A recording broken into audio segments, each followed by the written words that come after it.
In this series of videos, 4 experts will share their knowledge on biologics versus biosimilars used in juvenile inflammatory rheumatism. The 2 first speakers, Dr. Hofer and Georgin Lavial, will share their experience from high-revenue countries. And the 2 next speakers, Dr. Agarwal and Satish Kumar, will share experience from India and low-income countries. In this first episode, Michael Hofer will share his experience of use of biosimilars when there is a marketing authorization in high-revenue countries. So, some history. So in 2001, it was the first time that in the textbook came out for biologics. As you can see here, for oligoarthritis, polyarthritis, and systemic disease, methotrexate and biologics were proposed as a treatment. And you see here down on the screen that first we started with methotrexate, and in the 90s more and more patients were treated, and then we started with etanercept, a long time, 10 years without any other biologics, until we could have adalimumab, abatacept, tocilizumab, and now 20 years after the start of these biologics, we have biosimilars, and we have to learn how to use them. Again, for the biotherapies, as you can see, only few biotherapies are available for the children, and I can add canakinumab for Sogia, for GIA. So the big problem we have with our patients is that the children are therapeutic orphans. We have a very frequent off-label use. As you can see here, it was looked at our JIR cohort, and more than a third of our patients were treated with off-label medication. The problem in children is that the drug metabolism will depend on the age. It's very easy to study adults, even if they don't look for elderly patients usually, and where metabolism is probably very different. But we have to study them, our children, before the age of 2, before the age of 6, before the age of 10, etc. So it's really a lot of studies to be done to have really evidence-based medicine. And also we have a lot of risk with dosage errors, because if you have a dosage for a patient who is 10 kilo in a weight or 100 kilo, it's really not the same. So it could be a huge problem if we don't take care of these differences. So now when we look for biosimilars, it's not like we have for generic medication where it's exactly the same molecule. Here, how can we consider that a biosimilar can really be used for our patients? It should be first highly similar. As you can see here on the picture, you have the reference product, and the biosimilar product is about the same. It's a small difference. But then we need to have a purity, a chemical identity, and the same bioactivity. So this should be measured before we can even speak about these biosimilars in trials. It should be looked what is really the similarity with the first biologics. And then it should be clinical, there should be no clinical meaningful differences.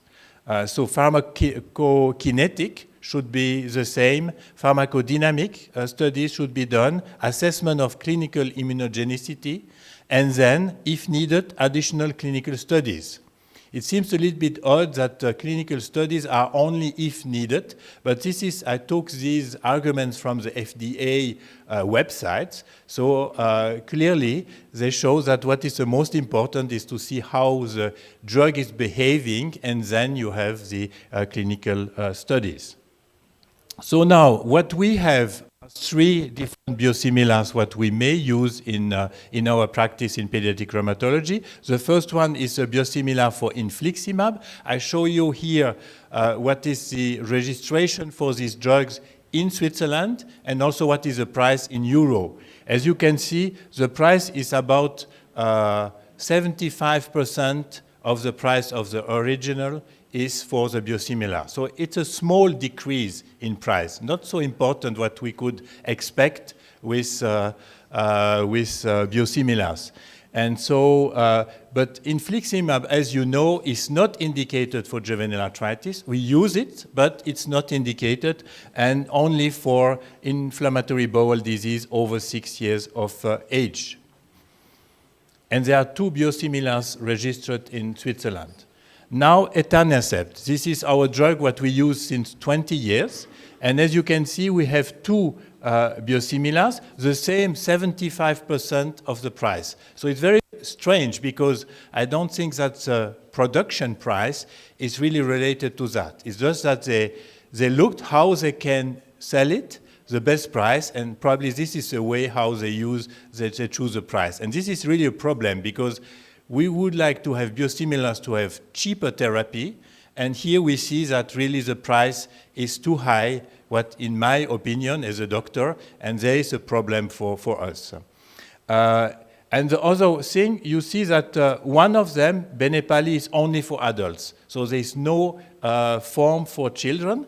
And the problem from the other one, the RLZ, is that there is no dry powder, meaning that you have only 25 milligrams or 50 milligrams. So they are biosimilars for us, but for the usage, it's not so easy.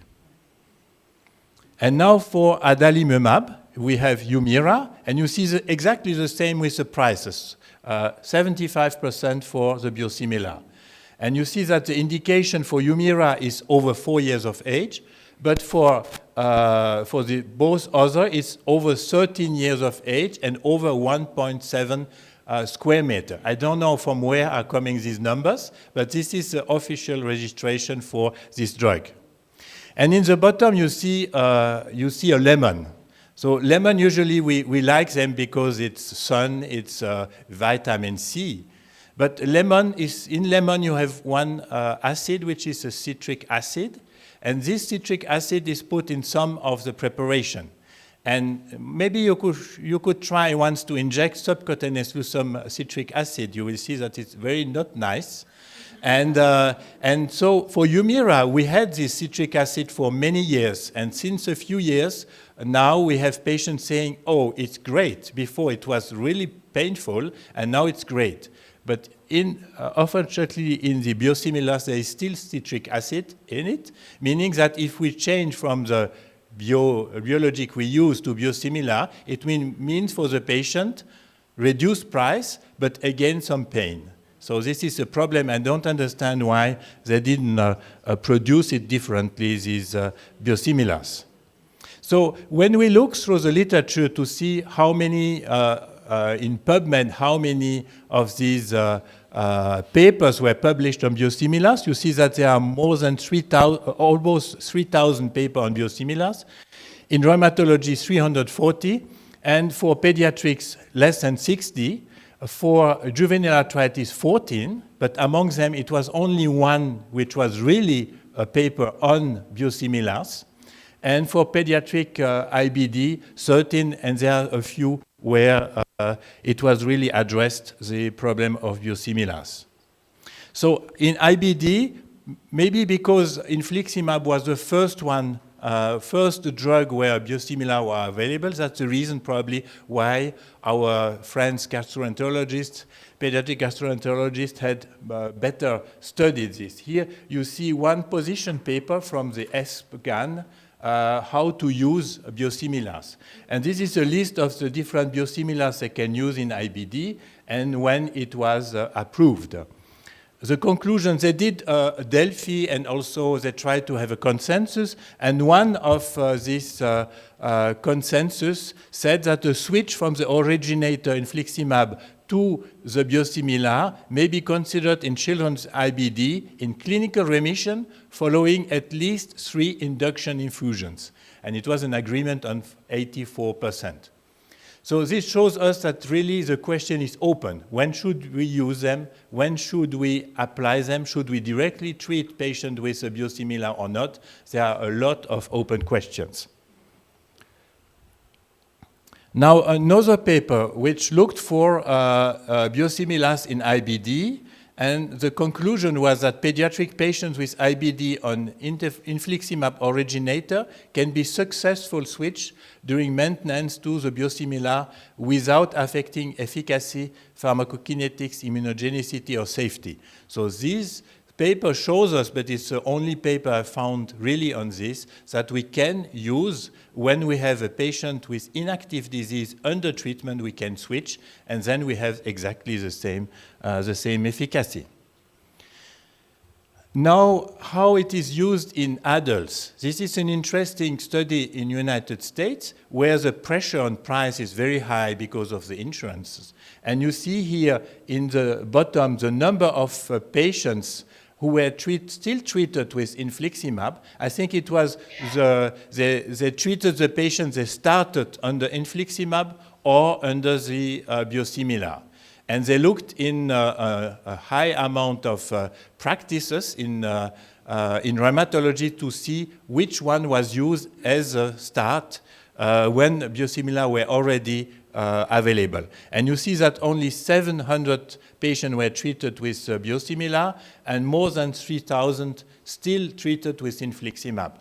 And what you see on the curves is the survival probability of the treatment. And you see that both curves are very close, meaning that the percentage of patients who were switched off the infliximab in the biosimilar or the originator was very close between the patients. So this is only in adults. This is not an experience in pediatrics.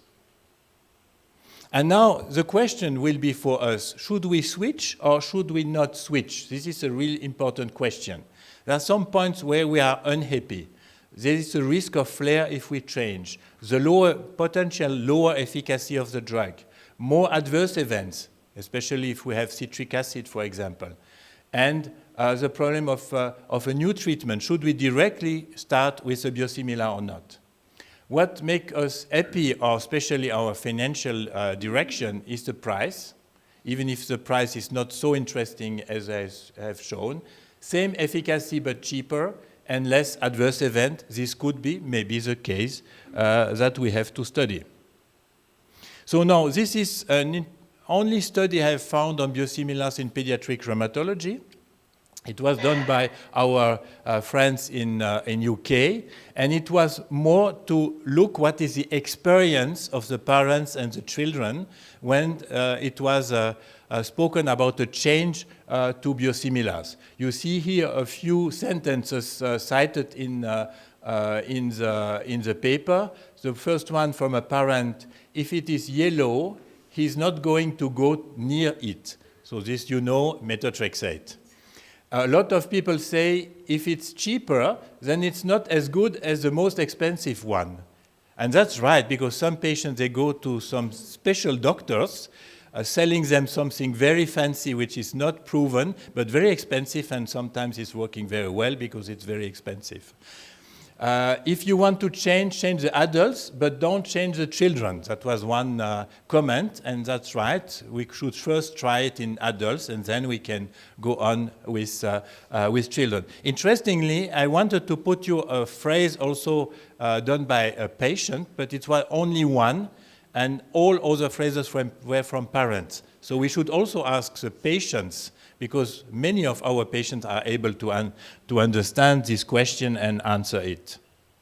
And so what were the concerns as a conclusion of the article? The side effects, the ability to switch back if issues arise, delays in distribution, inferior efficacy, vulnerability of children compared to adults, and the benefit, improved medication access. I think this is an important point. Cost savings, and also research. Thank you to the Foundation Rheumatisme en Suisse and to the Pediatric Rheumatology European Society Press for their technical and financial support to create this video.